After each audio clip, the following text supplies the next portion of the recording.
قصيدة فكاهية بعنوان فطار الفول. أفطرت اليوم على الفول، والفول سريع المفعول، وذهبت أصلي في تعب وأسير بهيئة مغلول، وجلست فطاف بي النوم وسرحت ببال مشغول، لم أسمع شيئا ينفعني،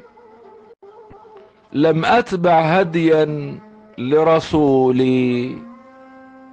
قد رحت بنوم أتمايل وأحن لريق مبلول،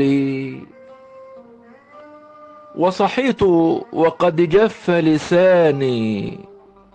في فم دماغ مقفول،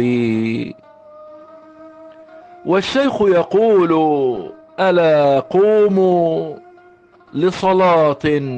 تحظى بقبولي، ودع فلعلك في يوم تأتي في النعش المحمول، وأنا أتطوح لا أدري أحتاج غذاء المحلول، أدعو الرحمن بإخلاص وكلام حلو معسول، يا رب تجاوز عن عبد قد ضل وتاه من الفول.